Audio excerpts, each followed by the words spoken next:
അപ്പോൾ കഴിഞ്ഞ വീഡിയോയിൽ ഞാൻ പറഞ്ഞതുപോലെ ഞങ്ങൾ ലാസ് വേഗസിൽ എത്തി. വൈകിട്ട് ലാസ് വേഗസിന്റെ നഗരങ്ങളിലേക്ക് പോകാനുള്ള പ്ലാനാണ്, രാത്രി ജീവിതത്തിലേക്ക്. ഈവനിങ് ആയിട്ടുണ്ട്. അപ്പോൾ ഞങ്ങൾ ക്യാബാണ് കൂടുതലും യൂസ് ചെയ്തത്. സ്വന്തമായിട്ട് ഡ്രൈവ് ചെയ്തിട്ടുണ്ടെങ്കിൽ നമുക്ക് അവിടെ ഇവിടെയൊക്കെ പാർക്ക് ചെയ്യാൻ പാടായിരിക്കും. അതുകൊണ്ട് ക്യാബാണ് എടുത്തത്. അയ്യോ, അങ്ങോട്ട് ചെന്ന് കഴിഞ്ഞിട്ട് പിന്നെ എനിക്ക് ബാക്ക്ഗ്രൗണ്ട് മ്യൂസിക് ഒന്നും ഇടേണ്ട ആവശ്യമില്ല കേട്ടോ. ഫുൾ അടിച്ചുപൊളി, ഫുൾ സ്റ്റൈൽ. എൻ്റെ അമ്മോ, കൊതി തീരില്ല. ആകാശവും ഭൂമിയും തമ്മിൽ തിരിച്ചറിയാൻ പറ്റുന്നില്ല. അതുപോലെയാണ് ഗ്രാഫിക്സ് ഒക്കെ.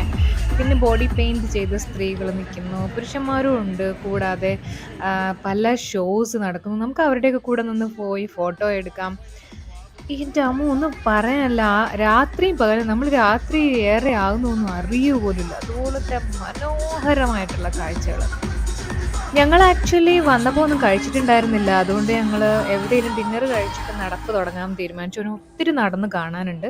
അങ്ങനെ ഞങ്ങൾ അടുത്ത് കണ്ട ഒരിടത്ത് ഭക്ഷണം കഴിക്കാനായിട്ട് കയറി. അവിടെ ഇരുന്ന് ഞങ്ങൾ കുറേ നേരം സംസാരിച്ച് ആസ്വദിച്ച് ഭക്ഷണം കഴിച്ചത് കേട്ടോ. കുറേ ടൈം ഞങ്ങൾ അവിടെ ഇരുന്നു.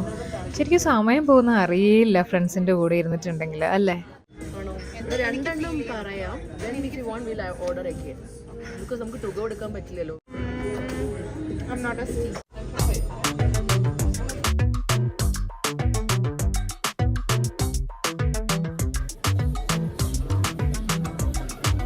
I've been making moves like a ninja. I could play it cool like I'm winter. I can make it real like a cash tsunami. You wanna slip and slide, we can link up. Working all the time, make it dollar. Be a student, try to make a dollar. Wanna live life like I'm on vacation. Gotta get those good vibrations. Glowing so bright. രാത്രി ഏറും തോറും എന്താ പറയുക, നഗര രീതികളുടെ ഭംഗി കൂടി വരുവാണ്. Graphics ഒക്കെ കണ്ടു നിന്നാൽ സമയം പോകുന്ന അറിയില്ല. അതുപോലത്തെ ഇത് ശരിക്കും ഒരു നഗരമാണോ അതോ ഒരു മാളിന് ഉൾഭാഗമാണോ ഒന്നും നമുക്ക് മനസ്സിലാവില്ല. ശരിക്കും ഇവിടെ ലാസ് വേഗസ് ഒക്കെ പോകുമ്പോൾ നമ്മുടെ ഫ്രണ്ട്സിൻ്റെ കൂടെ തന്നെ പോകണം കേട്ടോ. കുറേ തമാശ പറയാനും ചിരിക്കാനും കളിക്കാനും ഒക്കെ ആയിട്ട്. ഇത് ഞങ്ങൾ ഫോട്ടോ എടുക്കുന്ന കൂട്ടത്തിൽ ആരോ ഒരാൾ ഞങ്ങളുടെ കൂടെ വന്ന് നിന്ന് ഫോട്ടോ എടുക്കാൻ ശ്രമിച്ചതാണ്. പിന്നീട് ഞങ്ങൾക്ക് മനസ്സിലായി ലേശം കിളി പോയതാണ്. ഞങ്ങളോട് വേഗം രക്ഷപ്പെട്ടു. ഒരുപാട് ഷോസ് ഇതെല്ലാം കഴിഞ്ഞ് പിന്നെ ഞങ്ങൾ പോയത് ഡി ജെക്ക് വേണ്ടിയിട്ടാണ്. നമ്മൾ ഡി ജെ നേരത്തെ പാർട്ടിക്ക് ബുക്ക് ചെയ്തിരുന്നു.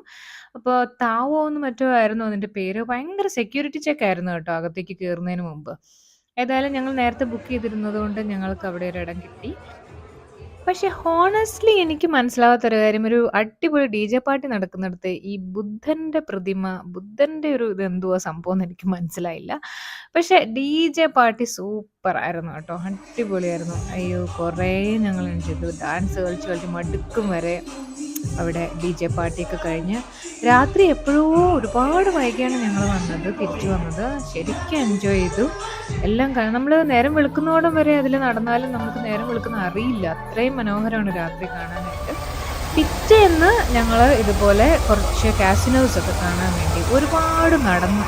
അതിലെല്ലാം നടന്നു കണ്ട തീരത്തില്ലല്ലോ. ഒരുപാട് കാസിനോസ്, മനോഹരമായ കാസിനോസിലെല്ലാം കൂടെ പോയി ഫോട്ടോസൊക്കെ എടുത്ത് കുറേ തെണ്ടി നടന്നു.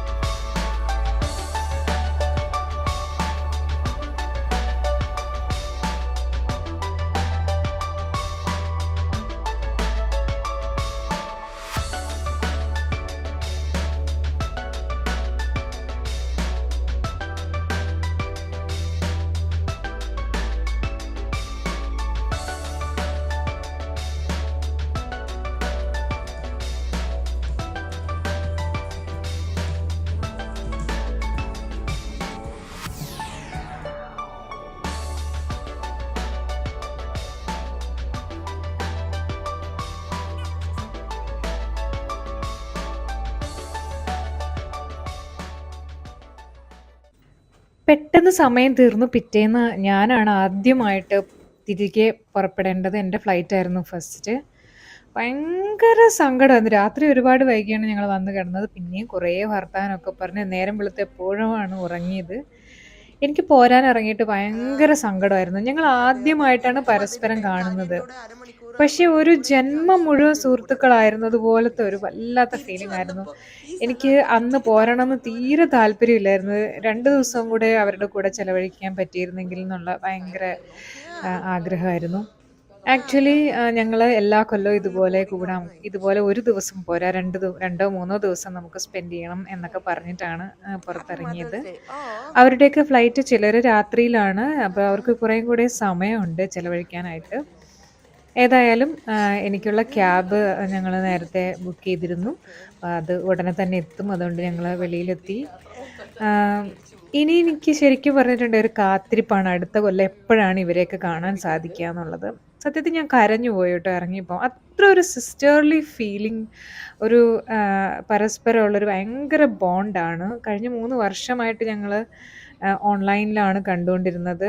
പക്ഷെ പരസ്പരം കണ്ടപ്പോൾ അത്രയൊരു വല്ലാത്ത അടുപ്പമായിരുന്നു. ജീവിതത്തിലെ ഒരു പുതിയ അനുഭവമായിരുന്നു കേട്ടോ. പരസ്പരം കാണാതെ ഒരുപാട് നാൾ ഫ്രണ്ട്സ് ആയിരിക്കുക, പിന്നെ കണ്ടുമുട്ടുമ്പോൾ ഒരുപാട് വർഷത്തെ ബോണ്ട് ഉള്ളതായിട്ട് തോന്നുക. ഭയങ്കര ഒരു സിസ്റ്റർലി ഫീല്. ഇനിയും അടുത്ത കൊല്ലം വീണ്ടും നമുക്ക് കണ്ടുമുട്ടണം എന്നൊക്കെ പറഞ്ഞ് ഞങ്ങൾ പിരിഞ്ഞു. മനസ്സ് വളരെയേറെ ഭാരപ്പെട്ടാണ് ഞാൻ അവരെ വിട്ടു പോകുന്നത്. കുറേ ദിവസത്തേക്ക് മനസ്സിലാ വേദനയായിരുന്നു, പിരിഞ്ഞു പോകുന്നതിൻ്റെ വിഷമം. എനിവേ അടുത്ത കൊല്ലം ഇനിയും അവരെ കാണാമെന്ന പ്രതീക്ഷയിലാണ് ഞാൻ മുന്നോട്ട് ഇപ്പോൾ പോയിക്കൊണ്ടിരിക്കുന്നത്.